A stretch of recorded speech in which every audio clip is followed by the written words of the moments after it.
Hey guys, welcome back to the channel. Today I'm going to talk about another pit in the Mineland wildlife area, and that pit is going to be pit number 42. Well, it's in the 42 section anyway. It's called H pit is what we call it. You'll see it here in the pictures as it comes up to it, exactly where it's located at, and I'll get into that here in a second. It's been a busy past couple weeks, so the videos have kind of slowed down there coming in. The pit breakdowns have kind of slowed down. It's a tackle show season, helping out with tackle shows for my sponsors. I was up in Kansas City a couple weeks ago, and then last weekend I was down in Pryor, Oklahoma, and it was great to see you guys that are watching my channel all the way up in Kansas City. I had guys that recognized me. I had guys down in Pryor, Oklahoma that also recognized me, so that was really cool to get to meet some of you guys that follow my channel. And the feedback is awesome. I appreciate that. I'm glad I'm getting information out there that's helping you guys, and you guys are enjoying the content. If you are not a subscriber yet, if you guys would, please subscribe to the channel. It's a great way to support the channel. You can also keep up with the live or my videos as they come in, as they're put up. For all you guys that don't know, all the Mineland Wildlife Area videos will be under the Mineland Wildlife Area playlist. A lot of guys don't know how many pits I've covered when I'm talking to them. And they say, oh, you've done one over that. Yeah, just go to the Mineland Wildlife Area playlist on the YouTube there on my channel. And all of them are listed in there, everything that I've done over those areas and each pit breakdowns that I have done. Now, pit 42, it is located, let me get it here. I actually wrote down where it is located at exactly. It is on Star Valley, and it is between 50th and 60th. It's right in the middle there. The nickname for it is H pit. That's what, I don't know if any others call it that, but everybody I've been around has called it H pit. And where it is exactly is if you go to West Mineral, if you go past Strip Pit Bait and Tackle, it's the next road to the south, or the same road that Brutus Pit boat ramp is on. Go all the way to the south to the T, which is 2 miles, which is Star Valley. Then you'll turn and you'll take, it'll be a right from there, and it'll be back west. And you'll go a half a mile, and the boat ramp will be on the north. You'll see it there. Boat ramp conditions is great. It's got a great boat ramp, good for all size boats. It's also got a great parking lot for all boats. So that is not an issue getting a boat in and out of there. It is a clear pit, and it has lots of grass in it. And it is good for bigger fish. Not the greatest for me for bigger fish, but I've heard of some bigger fish coming out of there. We fished some pit tournaments in there throughout the years. We've only had one Columbus Bass Club event in there, and I won it. It was 2 years ago. My son caught big bass in that. He was 7 years old. I'll get into where he caught that at. That was caught on the Big Hammer Ringer Worm. Actually, that is what we won that tournament on. And he caught big bass of that tournament on the Big Hammer Ringer Worm. There have been some other tournaments go out of there. Another one that Columbus Bait and Tackle did a couple of years ago. I wasn't at that one, but there was 2 of them. One guy caught 2 of them over 18 inches in that pit. And that same guy actually has caught a 20-incher out of there. I won't tell you guys exactly where that was because that was not my fish. But it was caught out of there, a 20-incher. And then the pit tournament we had years ago out of there that was not Columbus Bass Club, I got second in there, and big bass was caught over in the far east cove over there. That's what they said anyway. I can't verify that for sure, but that's what they said in the tournament where it was caught. That was actually supposedly caught on a glide bait. That's what they said. Don't know if it's true or not, but that's what they said. I mean, I could see it in that pit being real clear. It's got lots of grass in it. It's got some riprap. It's got laydowns. It's got some brush laydowns on the bank there that are all real good. I do better fishing the grass. I'm a Texas rig guy. I love fishing the grass, hint the ringer worm. That's what we won that tournament on. So let's jump into the first picture here. Okay. Let me flip my page there. I had my notes on the other page there. I'm not done yet here. Let's get into this. At 13.5 fish is what I average in there per trip, per boat. So that's a pretty high number. That's above average for all the pits. I've never caught, like I said, myself an 18-incher out of there. I've heard of them being caught out of there. It is 35.9 acres when all the water is accessible, okay? And then it's 4.35 miles of shoreline when all that water is accessible. You'll see what I'm getting into when I get everything broke down here and get into those notes. Okay, so the first picture here, that is going to be the red. Or the red is going to be where the boat ramp is, and that is the far east section, South Cove, and the section in front of the backwater area that leads to the middle cove. So that first picture is going to show your boat ramp, the far east cove, and then the South Cove, and that section that's a little backwater area that leads into the middle cove right there. And then the yellow is a backwater area and the middle arm. That's the second area I'm going to talk about, the yellow. And then the third area I'm going to talk about is going to be the green. This is going to be the middle section of the main arm, which is mainly the far west arm. That's what I call the main arm. It runs the whole mile down through there. Once it goes, it runs all the way to the North Road. And then the purple is going to be that north section of that main arm. Okay, so the second picture, which is the red area, the white right there, that's the boat ramp, okay? And then red, that riprap right there, that is one of the best areas in this pit. I wouldn't say one of the greatest ones. I've never caught no big fish right there off that red area, but I've caught a lot of fish, seen a lot of fish caught off of that riprap. Anywhere there's riprap, it's normally going to hold fish, especially if you get a wind blowing on that. Out of the north, this would be a good area to throw a jerkbait in the wintertime, good area to throw the A-rig, all that area right there in the middle of those coves, those sections, that wind's blowing on it. That's the areas to throw your jerkbaits, jigs in the wintertime, suspended fish for your, your A-rigs, your jerkbait, your swim baits.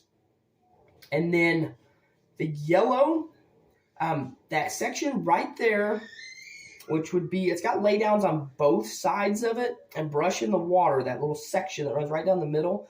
But the section to the east or your right there is the better area, guys. That is one of the best places in this pit to fish. Get you, a big hammer ringworm like I've mentioned, and a little punk right there is also amazing, guys. I'll get into all that later.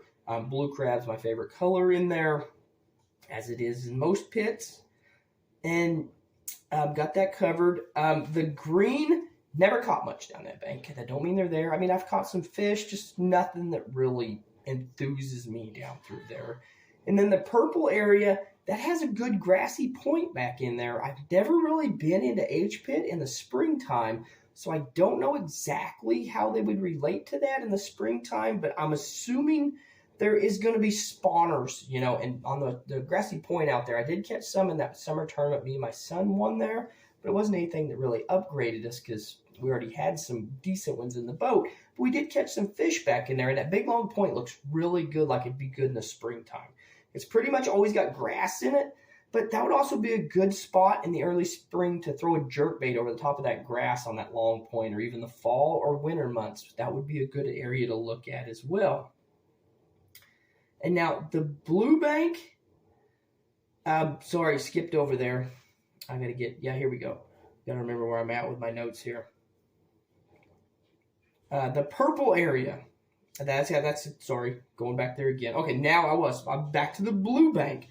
That is a good bank right there, right? And before you get to that backwater area, I've seen a lot of good fish in some pit tournaments caught in there years ago. I got my butt kicked in that one. And I seen they caught like 217 3/4 right there, or 217 1/2 right there off of that bank right there. So that's a good area to fish in as well. The black, I've never caught much there, just caught a few of them there. Nothing to really brag about. The orange, never done much. The pink area right there, that is the backwater area that leads to the middle cove. And I'll get in a little closer there so you can kind of see, and I'll get to that in the next section, how all that works. It goes into that little backwater area, and then it leads back into the middle cove back in there. And then the Great Banks, they are okay. I've caught fish on them, just never caught anything that can really brag about there. And it's just kind of not a whole lot really in those sections right there. Now, let's get into the third picture here. which is the yellow section, the backwater area, and the middle cove. Okay, the yellow area is the backwater and middle cove. Green, let me see here. Yeah, there we go. I got to find my notes here, sorry. The green is the backwater area. So look for bass in there in the springtime and look for them spawning in there, guys. That's I've never been there, like I said, in the spring, but that's a good area to focus on in the springtime. They'll move up in there to spawn because that is protected from the wind. So they'll move up into those areas. Now the red, that is the cut throughs. And you got one cut through that goes to the backwater, and then you got one cut through that comes out of the backwater into that middle cove running to the north there.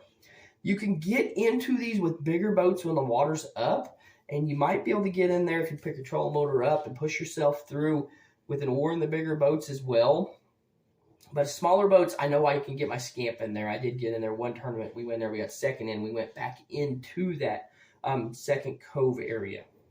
Now, the middle cove, I can't tell you a whole lot about it because that's the only time I was ever in it. I know we did catch one fish we weighed in the tournament in that area. But other than that, I can't tell you anything else really about it that I know personally. Now, the fourth picture, this is going to be the green section. This is my favorite section of this pit besides the first area that we talked about. So right here, the red is my favorite area in this entire pit. It's a grass flat right there. And this is where my son caught the big bass, and I caught another fish there in that tournament that won it for us. And this is where he caught the big bass. It was his first tournament, I think. Yeah, it was his first tournament he fished with me. And he was throwing the ringer worm, and he actually caught big fish that tournament. I think it was 16 3/4 inches, somewhere around there. This is when we was doing the pictures. And it was 16 3/4 inches. We didn't get to weigh it. We just went off of the length of it and an estimated weight for that. That's when he was, like I said, still doing the pictures. And that was in a Columbus Bass Club event. That would have been the 2021 season that we won that event. And his bass won big bass. So that was really cool for his first tournament ever. And he did do that on the ringer worm. That was in the magic bug color, guys. I actually sold out of those at the prior show. They went really fast. Then look in these areas for beds, okay? Right there, look for spawners out there on those grassy flats. And then they're also good in the summertime. That's where we caught them at. It was summertime. It was post-spawn. It was pretty tough. But we caught them on that ringer worm, and that's when that ringer worm really excels in the pits is the post-spawn, guys. When they're not wanting the big meals yet, but they're wanting more finesse stuff because they're just got off their beds. So they're not wanting to feed up yet. Now, the yellow, I've never caught no big ones. Just a few here and there, nothing to really brag about. And then the green, nothing really stands out there to me that I can remember really fishing down through there. Now, the fifth picture, this is the purple section. This is the far north section, okay? The area all the way to the north. The green is a flat, okay, right there. And that flat, I've always never caught much there, but I like the looks of it right there. Just never caught much. In the springtime would be the time to get there. If the water's down, though, like in this picture on Google Earth right here, it shows the water being down. This is a very low water pool in these pictures right here on the Google Earth. So the water's usually up enough to get through there. It gets pretty grassy, though, when the summertime comes. It's kind of hard to get through there because of the grass. So you kind of got to push yourself through it. And then the green, sorry, got mixed up again there. The red is riprap and rocks. That's the very far north. I don't know if I've really actually been down there too much, but that would be a good area to focus on if you want to go back that far, especially if you got like a south wind blowing on it. Same way with those flats that we talked about down through there. Even the one we won in the last picture where my son caught the big bass, and then that one, if you can get that wind blowing on those guys, those fish will sit on the back side of those or the front side of those, ambushing that shad coming up while that wind's blowing in. So look for those areas when that wind is blowing. And then the rest of all that, I can't really relate to anything that I have caught there. Okay, so let's get into lures now. What lures to throw in there? What lures have I done good with? I've only been in there. I haven't really fished this pit a whole lot, like I said, really, except the pit tournaments. And most of the fishing I have done in there has been with a Texas rig worm. The ringer worm, of course, last time we was in there, that was the last time I fished that pit, was with my son in 2021. It was June of 2021, and we won that tournament. We was both throwing the ringer worm. He was throwing magic bug. I was throwing watermelon red. Both those two colors work really good in there. Jig-wise, Little Punk, I know it has caught some good fish in there for other people. And Blue Crab is a good one to throw. I know if you're throwing like a power worm guy, you're throwing power worm, blue fleck works really good in there. I have seen those slotfish I was talking about was caught on a blue fleck. And then supposedly a glide bait, which I can see that in there because it is so warm. But I don't know, like I said, that was just tournaments. Some guys I don't know real well said they caught it on a glide bait. That's just what they said. You know, tournament guys are, sometimes they don't tell the truth, sometimes they do. So that's what they said in there.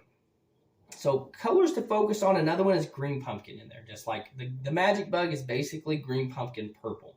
So anything green, watermelon or green, that's what works best in there. Blue fleck, which plum works just about anywhere in the pits, a plum blue fleck color. Blue fleck seems to work better than plum though. I don't know what the difference is. I don't know if it's got more purple in it. Not really sure, but it's just got a different, that they like it better in the pits. In the clearer pits, you throw blue fleck, it's better than plum. I don't know why. I have some old monsters I throw that are plum, and I have some old monsters I throw in blue fleck, and for some reason, they eat the blue fleck better in the pits than the plum. And they're almost identical, but there's a little bit of difference. The blue fleck's a little bit darker, and I don't know why they like it better, but they do for some odd reason. I don't know why. Now, jerkbait wise, if you guys watch my videos, you know I would throw Mega Bass 110 in there. Mega Bass 110 and Pro Blue would probably be about the only one you would need. Berkeley Stunna and Shad Fillet also works good. I don't know, it might be a little clear in there for it. Might not be, though, for the Shad Fillet.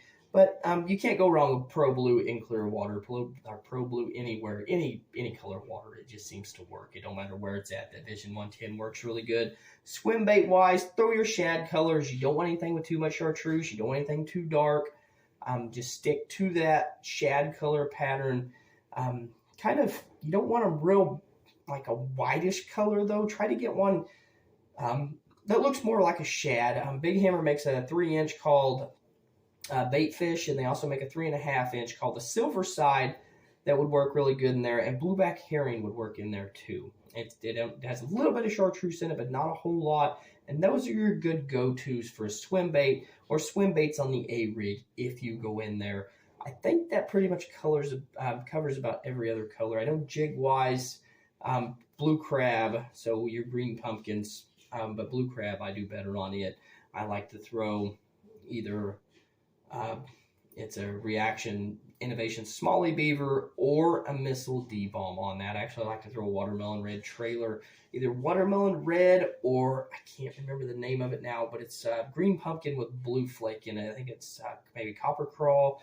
No, that might not be it either. I can't remember the exact name of it. I'll sit in front of me here. But it's blue, and it's got like, it's green and got green pumpkin. It's got like blue swirl in it. And it just matches that blue crab color, because that's a green pumpkin blue. So it matches up to that. So hopefully this will help you out, and hopefully I can get some more pits covered this week. I'm going to be down at Grand this weekend, so maybe I can get some footage up to you guys of that this weekend. We'll see how we do down there. It's been about, when's it been? Last time I've been down to Grand, I think was 2016 or 2017. So it's been about 5 to 6 years since I've been down to Grand. So I got to go find out where the fish are living now and figure it out again. They shouldn't be too far from where I think they are, but I'm going to go try those and try things out. I'll be down there Saturday and Sunday. Got a BFL coming up here in a couple weeks. Also got a pit tournament coming up here next weekend. So trying to get prepared for it, trying to get my mind set for Grand and the pits, trying to focus on both of them at once. Want to try to win another team of the year. We've done it 2 years in a row now. Maybe we can make it 3 years in a row. Another big thing this year with the Columbus Bass Club is I haven't won a classic yet. So I've got to try to get the classic title. That's pretty much the only title I have not won in Columbus Bass Club, going on our 3rd season. So I'm going to shoot to win that classic. That is my goal this year. My goals, I'll get into those later. I know I'm rambling on here a little bit, but just I love fishing. Love talking fishing, guys. You guys are my go-to for you guys. I go to you guys to talk to you guys. So that's just awesome that I have followers, have people to listen, people that want to take my advice. That is really cool. So I just talk to you guys because you're like friends to me, and I get to talk fishing. But my goals this year, that's my goals in Columbus Bass Club. And then another goal this year is to try and get at least a top 10 in the BFL. And the number one goal is to make regionals, because regionals is on Lake of the Ozarks. And if you guys follow any of my stuff, you'll figure out, so far I hate Lake of the Ozarks. Fished it a lot of times. I've never done absolutely nothing there. So it's just a lake that's very humbling to me. But if maybe I can get to regionals there, and maybe I can get something figured out. And then also looking forward to the 2023 team championship, Bassmaster team championship. Once they get that announced, I'll do a video on that, kind of talking about where it's at, what my game plan is, how I'm going to handle that, how I'm going to approach that, all that good stuff. So thanks, guys, for listening in. I'm sorry for going off a little bit there on the end. Just want to talk to you guys about what's going on. It's been a few, it's been about a week since I've had a whole lot posted. So hopefully you guys enjoyed the breakdown of Pit 42 or H Pit. I'm looking forward to getting more stuff out there for you guys. Also, if you're still watching, I'm going to be going live in my pit tournaments, guys. I'm going to try to go live in the pit tournaments. You guys can actually watch me live and what's going on and what it's like, what the pits are like, what the tournaments are like, how far boats are, how everything works, and how you change everything up. So I'll let you guys go. I see my phone says I'm running out of room there, size limit, so I got to clear out my phone. So hopefully it keeps going. But thank you guys for tuning in, and I'll see you here in a couple days. Thank you.